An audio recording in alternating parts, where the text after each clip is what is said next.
Tonight we get nefarious with Steve Deace. Steve is a conservative Blaze TV host who authored the novel A Nefarious Plot that inspired the film Nefarious. Oh,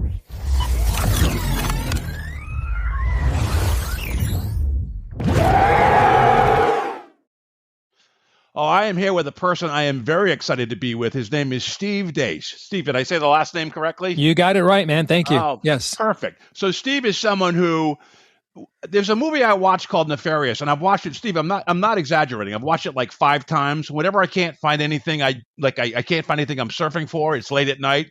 Sometimes I'll put that movie back on because you just learn so much every time you watch it over and over, and you appreciate it even more. And you were a producer on the film, and your book, A Nefarious Plot, was the inspiration for the movie. And what's kind of interesting is A Nefarious Plot is, the movie Nefarious is a prequel to your book, A Nefarious Plot, which is pretty unique. I hadn't heard that before. So, would you mind, I guess first things first, introduce yourself very quickly. I mentioned you as an author, but introduce yourself very quickly to our audience, and then we'll get into the book and the movie.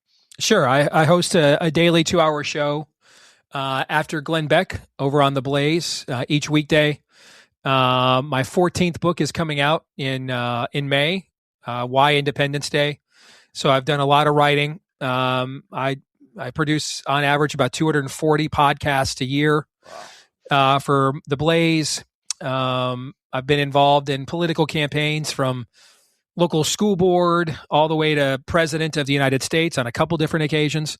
So, I kind of, it's weird. I'm a kid born to a 15-year-old mom. I still live in the same West Des Moines suburban home. That's where I'm talking to you from today. Wow. Then my kids were raised in, and I've kind of had this odd Walter Mitty like Forrest Gump like experience where I I guess we'll say it randomly, maybe providentially, just ended up in all these situations and scenarios and meeting all these people and famous people and getting to do stuff, writing best-selling books, producing movies, doing a show on a big national platform that a lot of guys born to 15-year-old moms don't get to do, but especially while living in Des Moines, Iowa. Wow, and just throw something out. The producers who produced Nefarious, the writers, producers, did God Is Not Dead. And it's almost like your book is The Devil Is Alive. And did they have, we're going to talk about the supernatural stuff later on. Did they have any experiences on God Is Not Dead? Because your film we'll talk about later, there's a lot of people that were affected.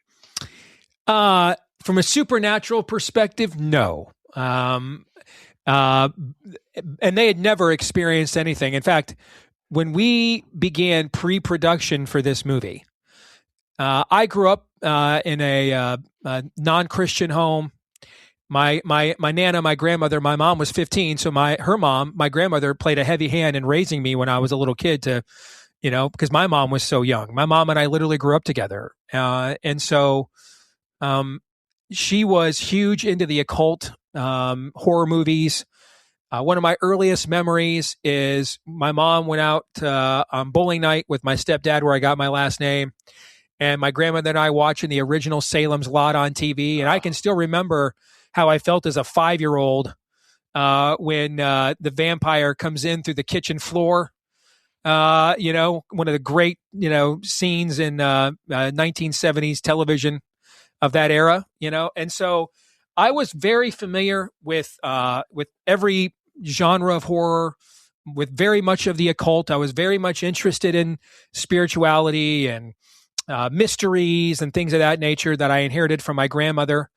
And after I got converted to Christianity, this interest carried over. But now it was more of I'm not interested in a perpetual mystery, like a modern day Gnostic. I'm more now. I want to know, what are the answers to these things? Are these things real? Are they demonic deceptions? Are they hallucinations? And so I think of podcasts like Blurry Creatures or Haunted Cosmos. I get fascinated by tuning into some of that stuff sometimes, that attempts to look at this from an explicitly Christian angle. Because I've always felt like if we are the people of the most successful supernatural work in the history of literature, the Bible. So it never made any sense to me why we wouldn't have something to say about this realm. Now, as I've gotten further into my faith, I don't watch slasher flicks or anything like that anymore.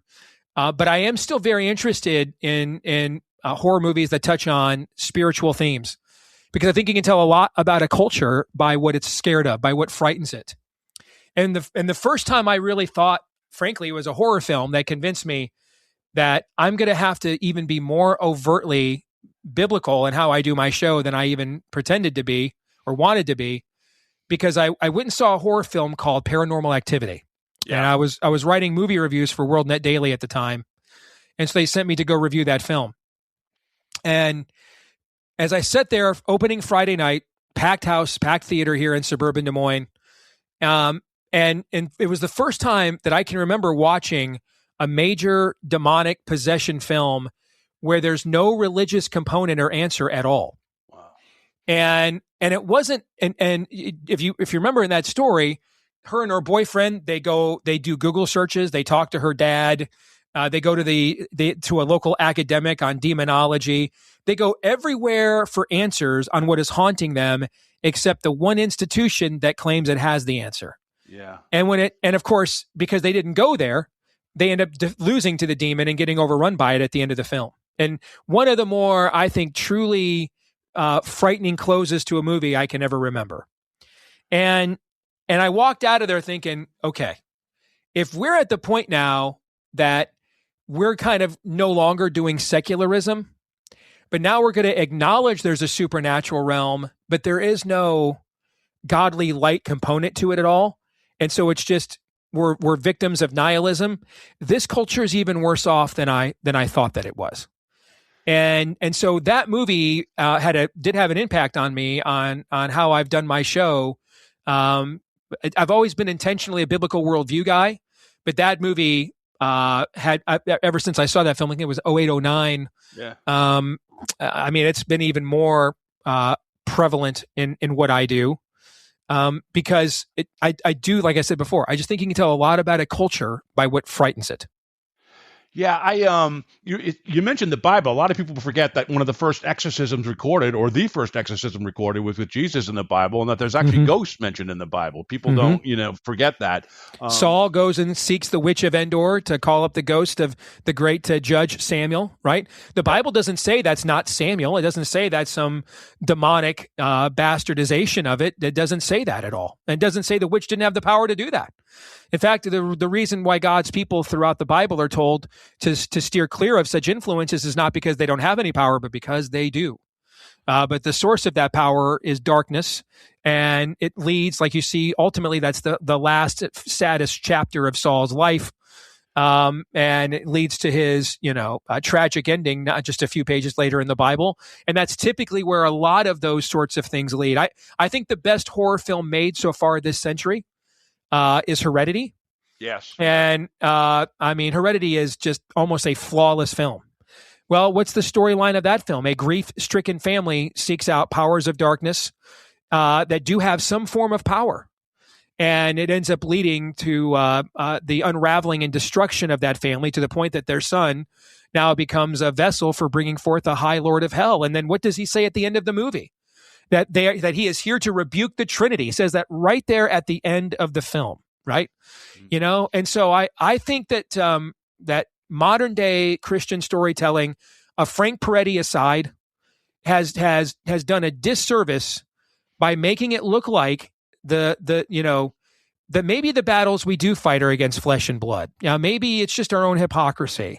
And maybe if I have this tear-filled, Jesus conversion while gazing longingly out a patio window on a sunny day, everything will get better. And no, we're fighting principalities, dark forces in a hidden realm.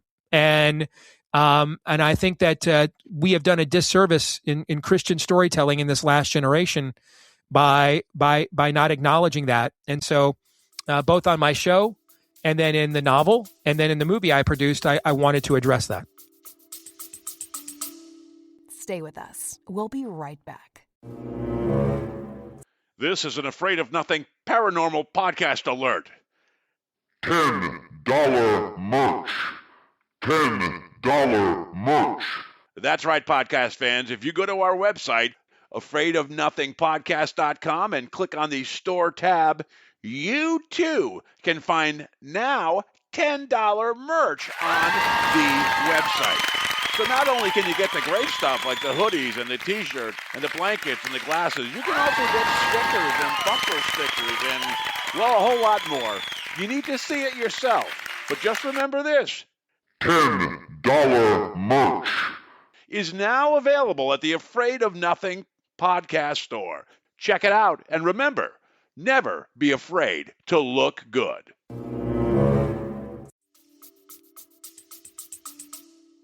Well, I think you did, definitely. And I got to tell you, podcasts are great because I'm the guy that needs to go watch a podcast to explain a movie to me sometimes because I miss stuff, And there's a lot of podcasts that explain the Bible as well that helps me things that you miss, right? So I think this format is excellent. It's got some, bad people on it, but it's got some very positive things that it does as well.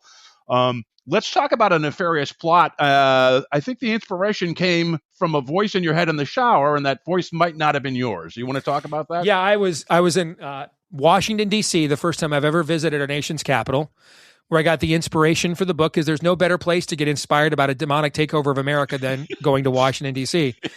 And I went there to do publicity for my first wide-release book I had ever published early in my career.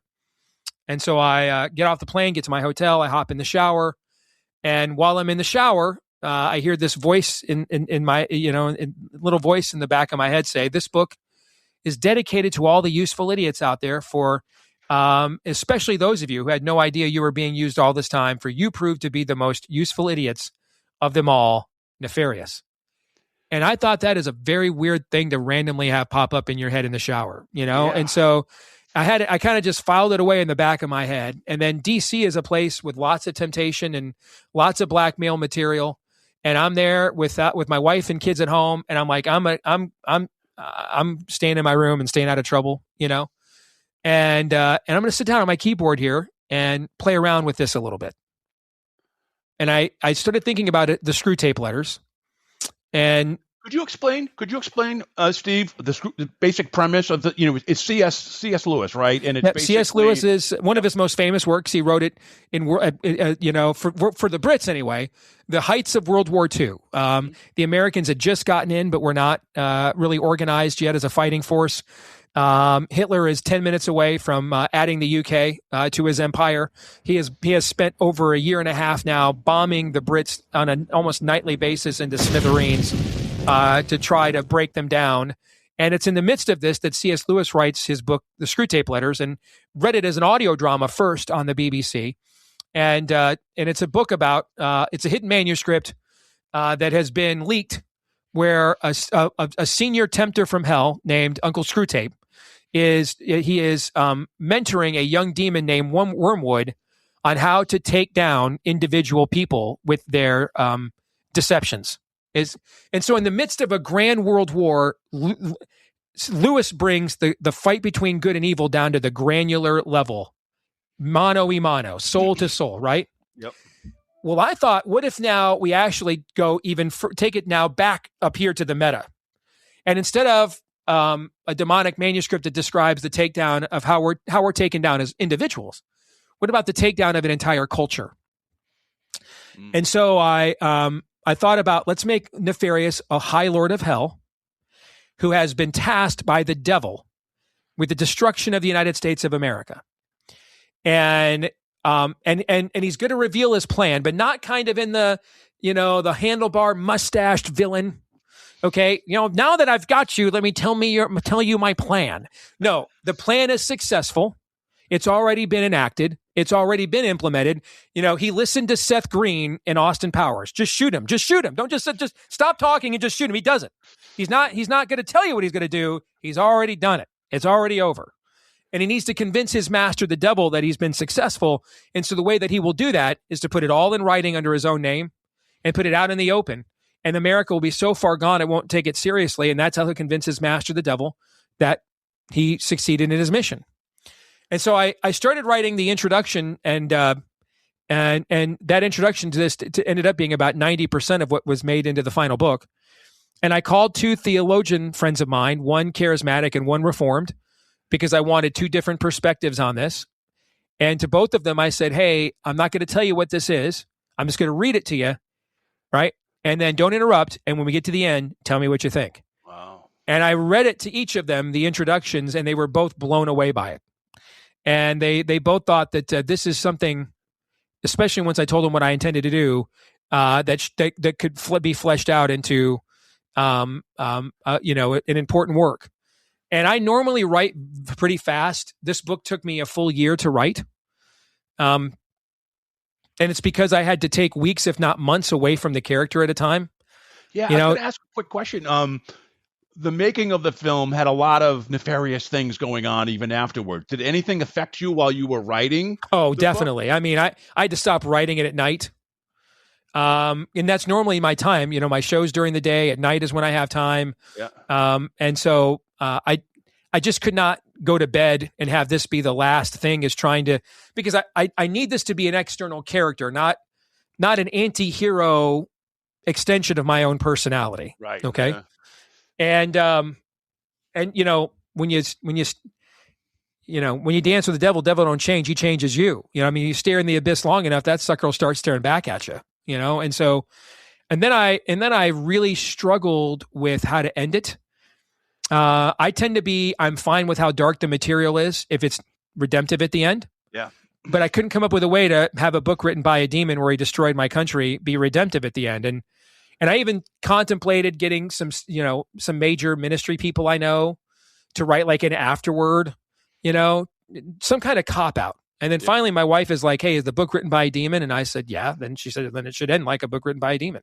Wow. And so that's why the last words of the book are mene tekel upharsin, which is right out of the Bible from the book of Daniel, the words in Farsi that are written on the wall by the hand of God to the ruler of Persia. You have been weighed, measured, and found wanting. And that's why the final words that Nefarious speaks in the film as a character as he sits there in the electric chair, same words. That's the last time Sean speaks in the film, is when he says mene tekel upharsin. Okay.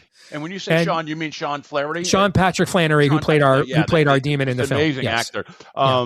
Yeah, that is incredible. Unlike the Screw Tape Letters, which has like a happy ending because he fails and the demons eat Wormwood, I think, or something. Yep. You're realistic. It's kind of like where we're at. We're at a flashpoint right now, and kind of. Have you ever seen the movie The Cleansing? By the way.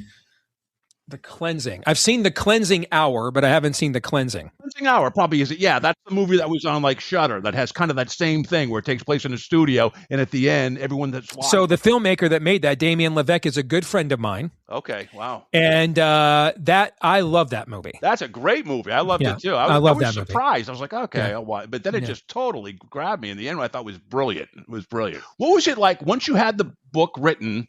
It got funding very quick. You want to talk about how you got contacted and how funding for the film came, like almost like it's preordained. The book came out in March of 2016, and my national show was pretty new still and kind of had a modest audience. And I think we sold about 5,500 copies, not great, but not terrible. Yeah.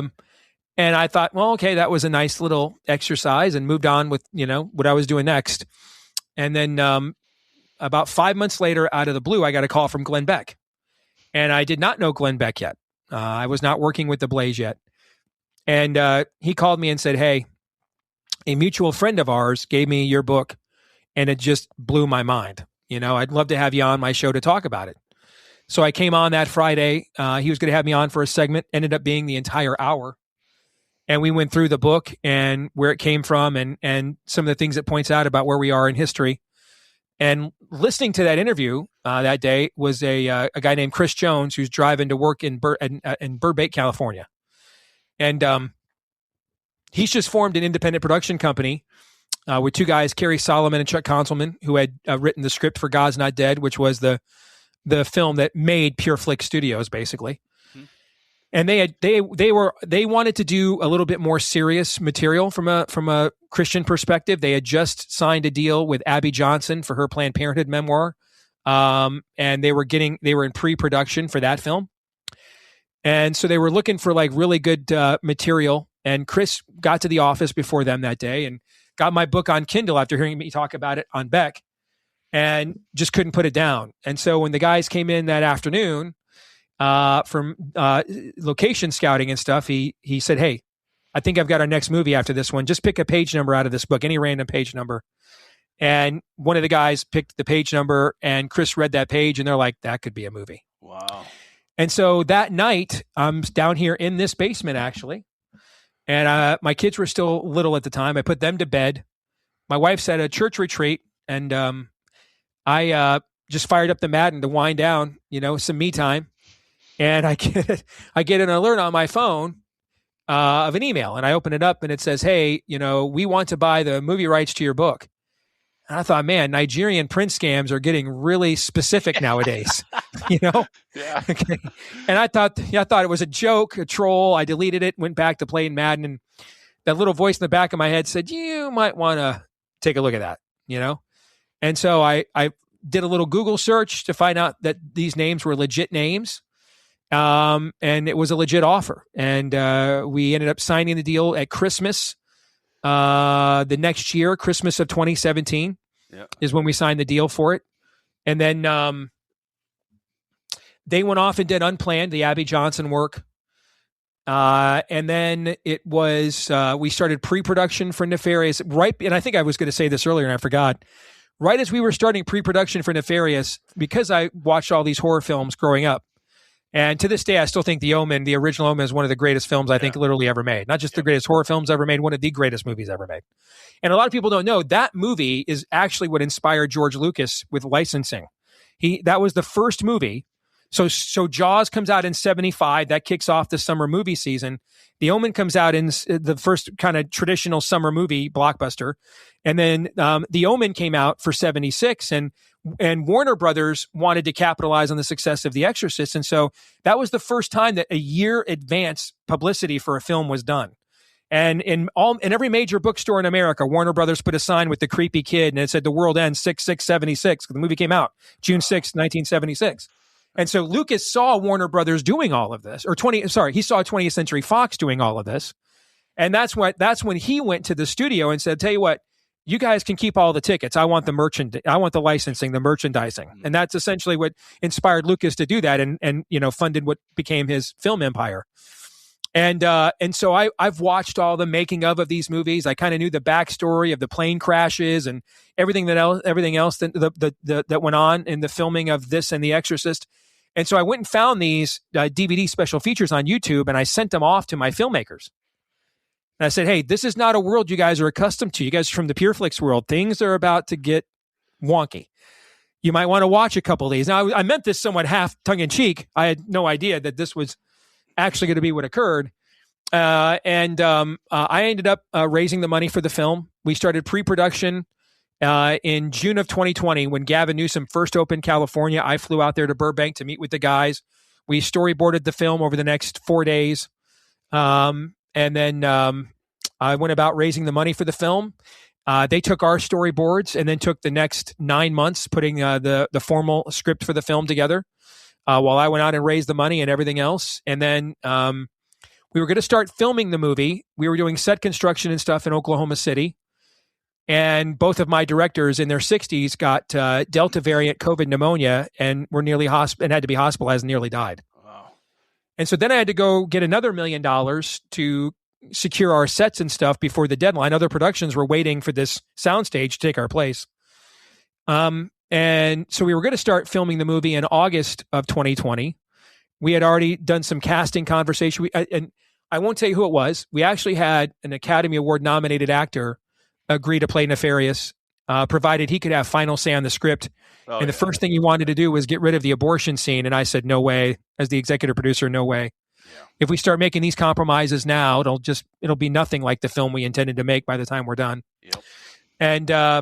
And so now my guys, though, our sets are constructed, but we're not doing anything. And I'm not sure my directors are even going to get out of the hospital.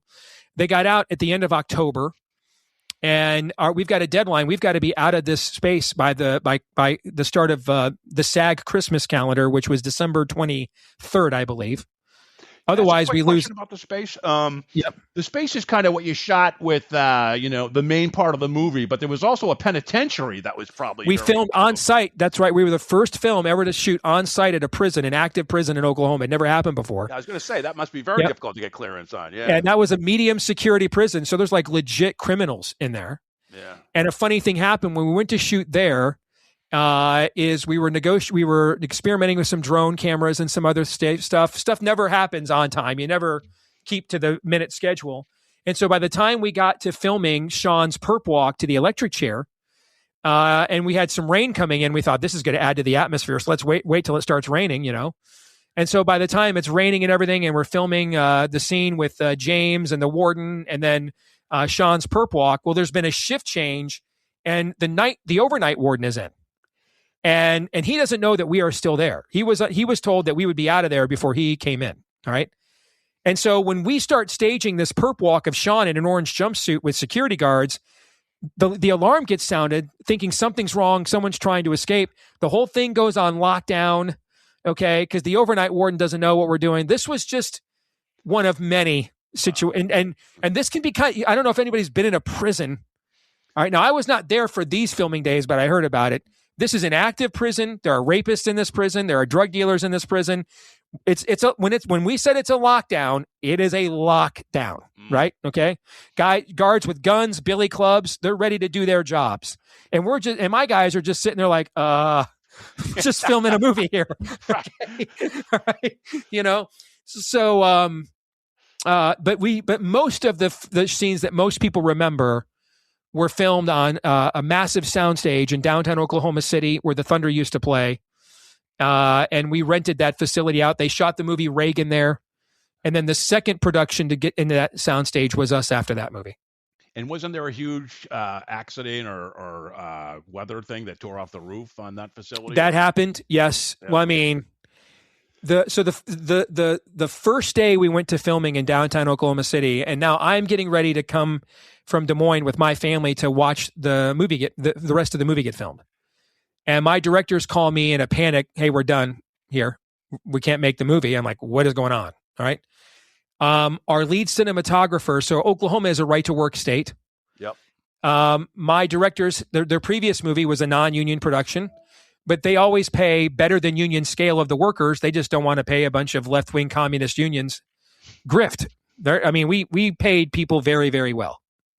So our chief cinematographer organized a strike against our film to try to use our movie to organize a union. And IATSE, the stage union, these are the cinematographers, the key grips, the people that actually make your movie. Yep. That they wanted to make an example out of our film. They didn't want it to be the Reagan film because I think obviously there's political connotations there. So they had no idea who I was or anything. Probably just looked at our budget and thought we were an easy target and thought, all right, we don't want to set an example now that everybody can come to Oklahoma and make a non-union film without, grease in our palms. So they staged a strike. 75% of our crew walks out. And we have no means by which to make this film. So IATSE picked the wrong independent film to do this with. Okay. Most movies with a $3 million budget doesn't have someone as politically connected as I am as your executive producer, Yeah.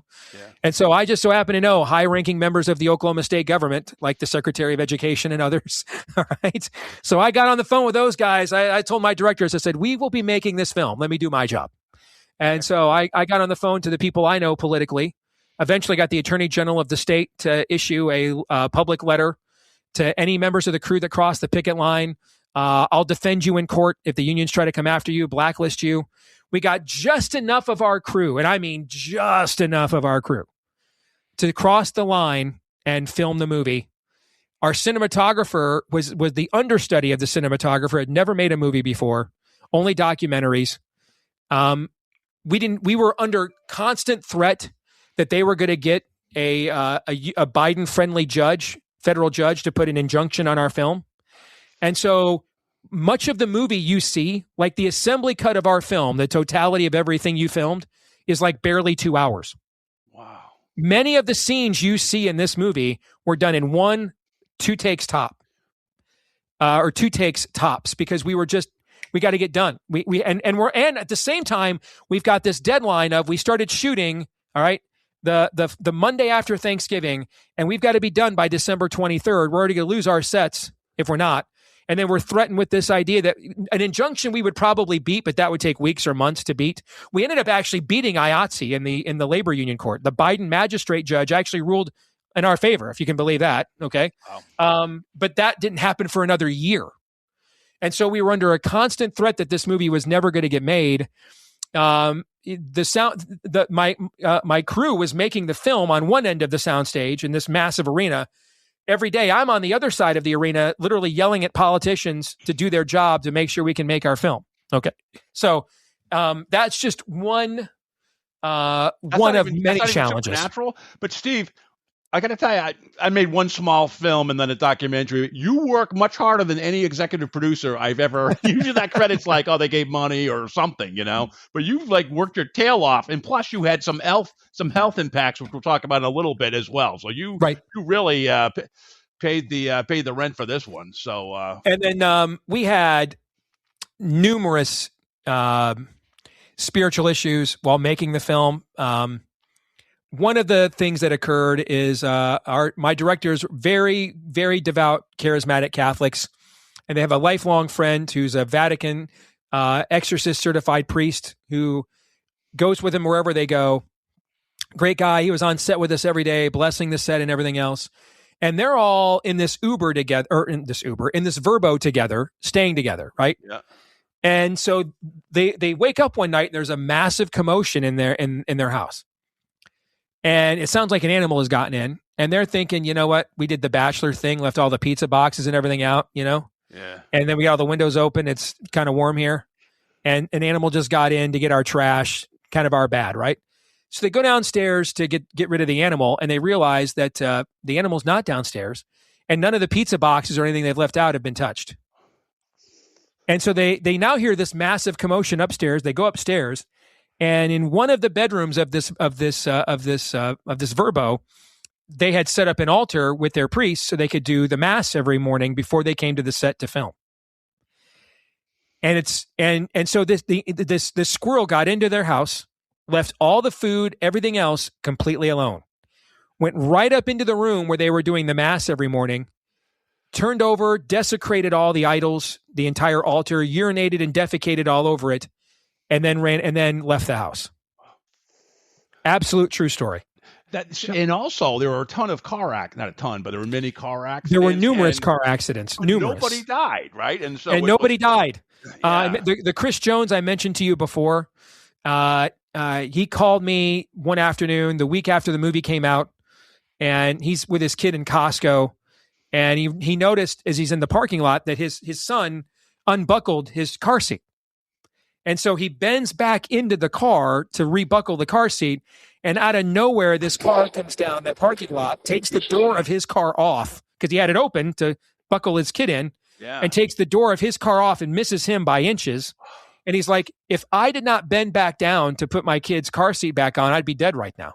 Right. Oh my God. The next day, one of our other producers, John Sullivan, calls me. He's like, you're not going to believe this. My car was parked outside. I hear this. I'm getting ready to get up and go to work in the morning. I hear this he lives in LA. So a lot of times there's no driveways and people are parked in the street, right? Okay. In front of their house. Yeah. There's this massive commotion outside and I hear this loud crash. I look outside. It's my car. And I run outside and I ask the cops what happened. He goes, you're not going to believe this. Somehow this nursing student was driving through your street, residential area, fell asleep, crashed into your car, totaled your car. Whew.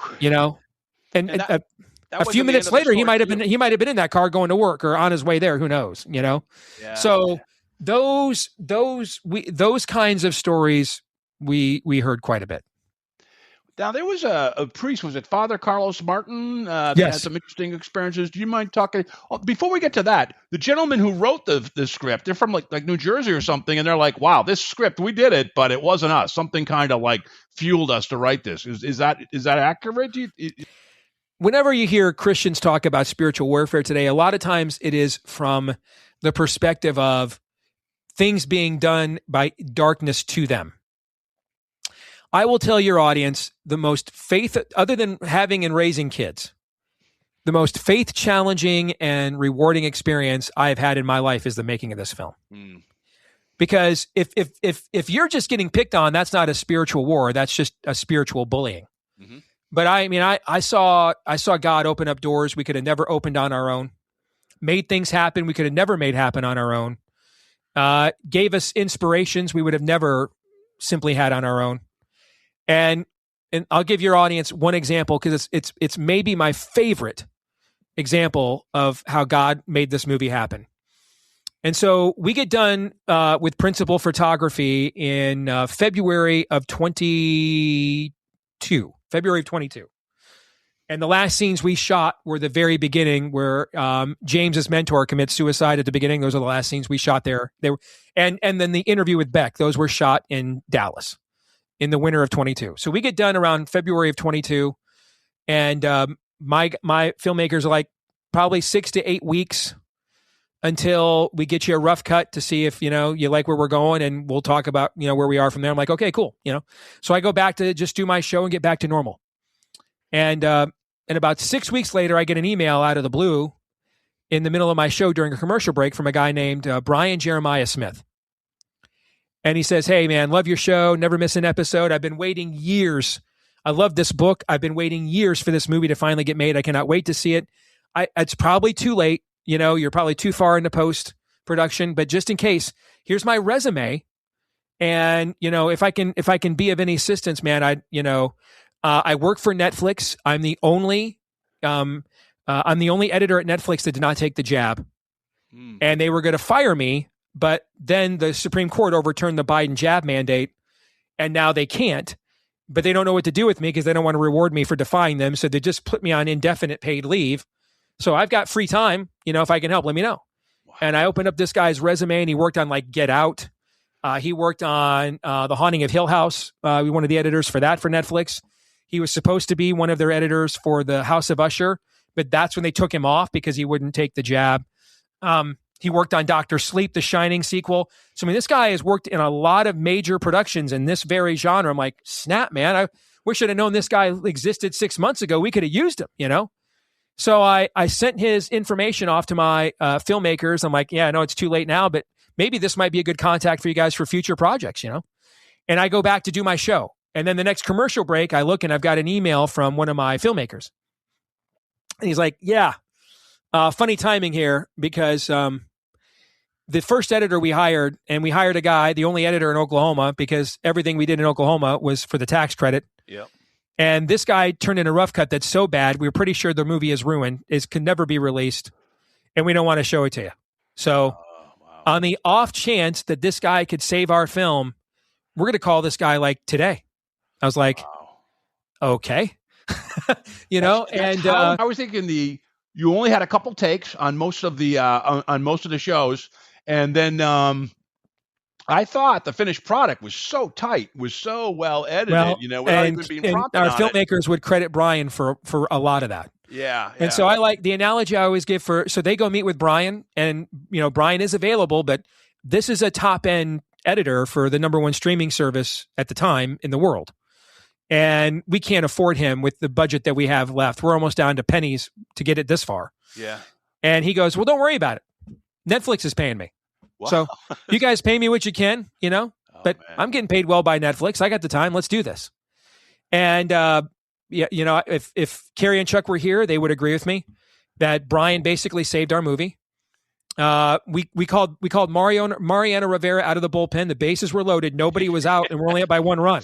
You had to we can't even afford a sack fly because that'll bring the tying run in. Okay. Yeah. We need him to strike out the side. Just throw that famous cutter, strike everybody out. Okay. That's what Brian did. And Brian found test footage. Like when you guys see the scenes, the cutaway scenes with the birds, right? Okay. That's test footage. That's not footage for the film. He literally took all our test footage, everything to come up with transitions, to help the pacing and stuff of the film.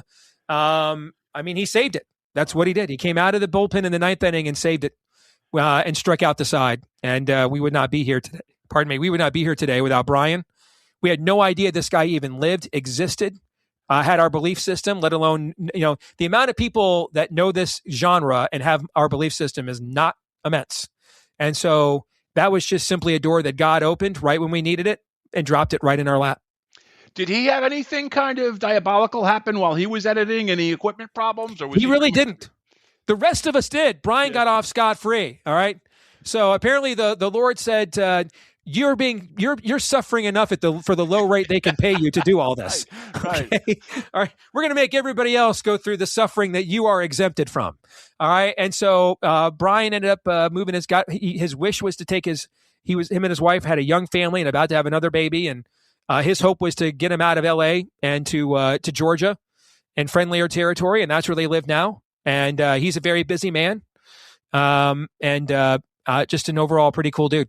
All right, so let's talk about Father Carlos Martin pretty quickly. What happened to him? And then I want to talk about what happened to you when the golf ball size cyst that you had, and then we'll close out with a couple quick questions, okay? So let's talk about Father Carlos Martin, if you don't mind. So Father Carlos hosts a very popular podcast called The Exorcist Files. He's considered among the leading, kind of in the Father Ripperger class of the leading exorcist in all of Rome. I'm an evangelical, but I was very aware of his work. And Carrie and Chuck, he's almost a heroic figure to my filmmakers. So, there was definitely some consultation with him about, we want to make this real. Like, what is this really like? I mean, we want to make the evil real, not a cartoon, but real. And Father Carlos loved our final film so much, he agreed to come to the premiere. And he gave the invocation at the beginning of the premiere. Well, that morning is when we decided we were going to film all the special features for the DVD release later in the year and get into one of the special features specifically gets into all the spiritual warfare and all the various issues we had and challenges to make this film. The problem was for hours, we could not get our equipment to work. We would start, it wouldn't work. We think it would be good for 20 minutes and it would die on us. And we're running out of time. And one of my filmmakers said, you know what? Father Carlos is just sitting in his room right now, just maxing and relaxing, waiting for the premiere tonight. Let's call in the heavy artillery here and let's see what we got, And so Father Carlos walks in and like right away, he's like, something's not right. And he's like, there is, and he points to one of the walls and he says, there, behind that wall, there is a persistent voice and whisper that is essentially cursing your efforts. And he goes through this like cleansing ritual and liturgy right there in this hotel room where we're filming all this stuff. And then shortly after he's done, we start filming again and everything worked. The rest of the time we got it all done. Wow. I saw these things with my own eyes. I was there for these things. I saw them. So that's amazing. Yeah. Unfortunately, you experienced some things health-wise too. Can you just quickly cover what happened to you? And what was the timing? Was it right before the premiere or something? It was right after. Right after. And I get back from, we had our premiere in Dallas, and so that the executives at Cinemark could come because they were instrumental in making our theatrical release happen because they really believed in the movie. And when I got back, I started noticing my armpit was just itching really bad. But, I did the whole guy, Jesse Ventura, ain't got time to bleed thing. And maybe I've just been too aggressive with the deodorant. I'm just going to let it go, And a couple nights later, I wake up in the middle of the night. I'm in so much pain. I can't even sleep. I can't put my arm down, And as soon as the urgent care clinic opens that morning, I go in right away. And the guy's like, well, the doctor says there's two options of what's wrong with you. One is that you did overdo it on the deodorant, and the other is something you don't even want to contemplate.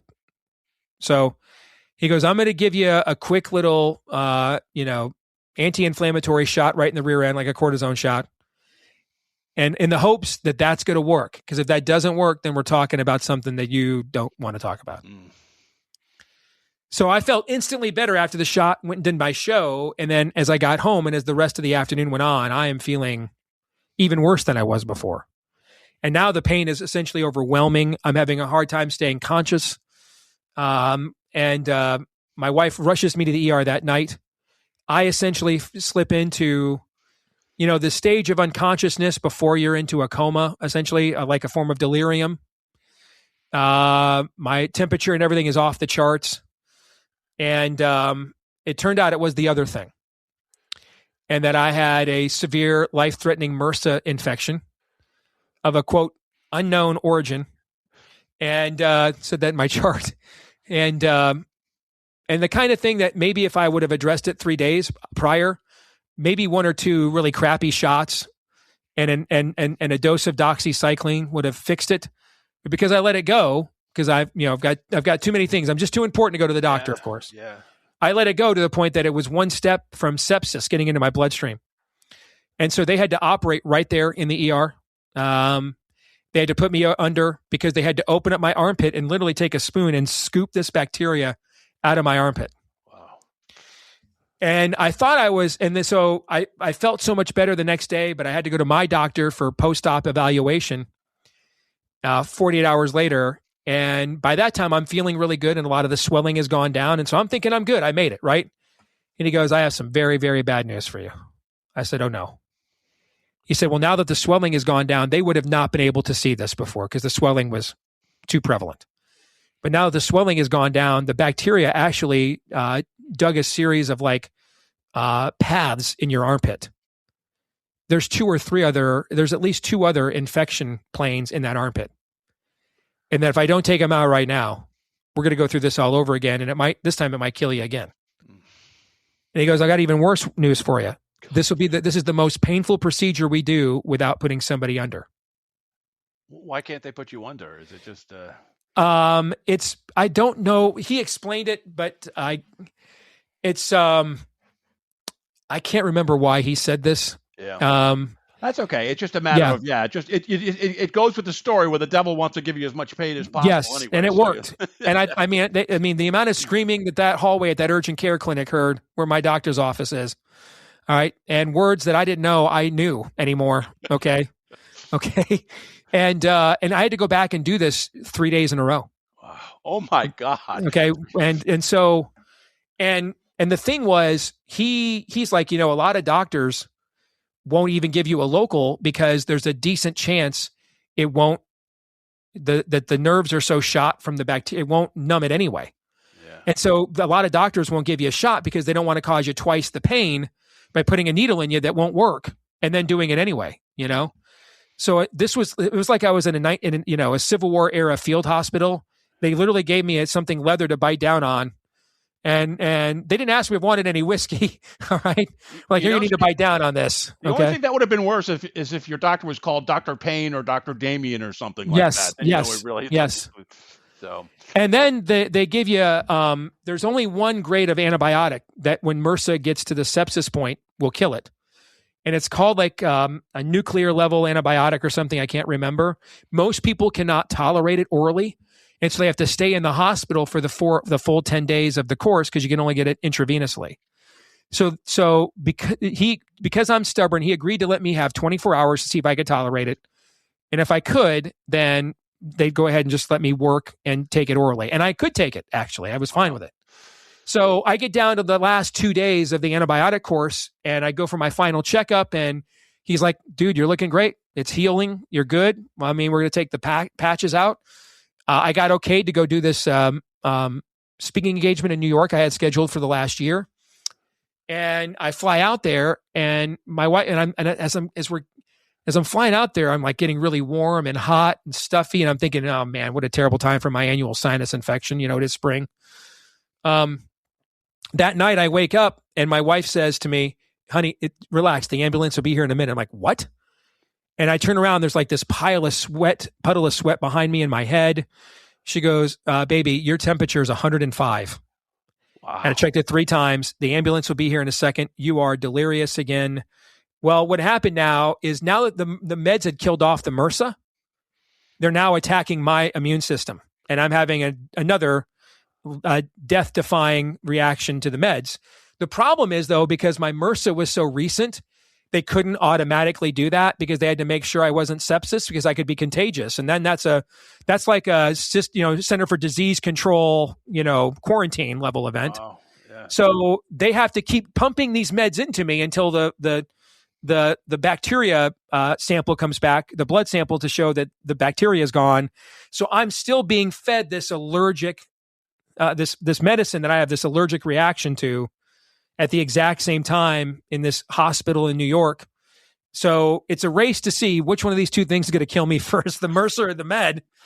And but I'll tell you what, I won't take that event back for anything. I had an incredible prophetic event with the Lord that night that changed my life the rest of the way that I'll never forget. And I think the Lord put me in that situation knowing that I would just think I'm too busy and too important. He couldn't, that I wouldn't. How do you shut me up? All right. That did it. Okay. And that made me available to hear what the Lord had to say to me that night. Oh, that's amazing. That's amazing. I have one last question, if you don't mind, and thank you for your time for taking it with me. So if Lord Nefarious had to do like a progress report, your book was written 8 years ago, right? If Lord Nefarious had to like get in front of the devil right now and give him a progress report based on how things are going, what do you think it'd say? See, I told you so. Yeah. Is what I think he would say. And I had some hopes that this last election would be at least a giant speed bump. And I think last year was a tremendous first year. But I think you're seeing now between the courts, between the do nothing Congress, not to mention, the president is a person. The White House is full of people. People make mistakes, make errors. It sort of feels like we've lost a lot of the momentum that we thought we had suddenly captured in that election and afterwards. And even when we win, we're still arguing on on his terms. Yeah. So I think he would say, "See, I told you so." Sadly, and I hate saying that, but that's what I think he would say. Where can people follow you? Your podcast and your next book that you're writing, Independence Day. Give us a quick blurb about that before we sign off. Sure. Easiest thing to do, and everything I catalog is on my X feed at Steve Deace Show, DEACE, at Steve Deace Show on X. Perfect. All right, Steve, thank you so much for your time today. I appreciate it. I appreciate your work on Nefarious in the book, A Nefarious Plot. What a tremendous film. I'm not exaggerating. I've watched it 5 times. I'll probably watch another 4 or 5 more times when nothing else is good on TV. Such a tremendous job. Appreciate all you do and all that you've been through. Thank you, brother. Appreciate it. Thank you. God bless.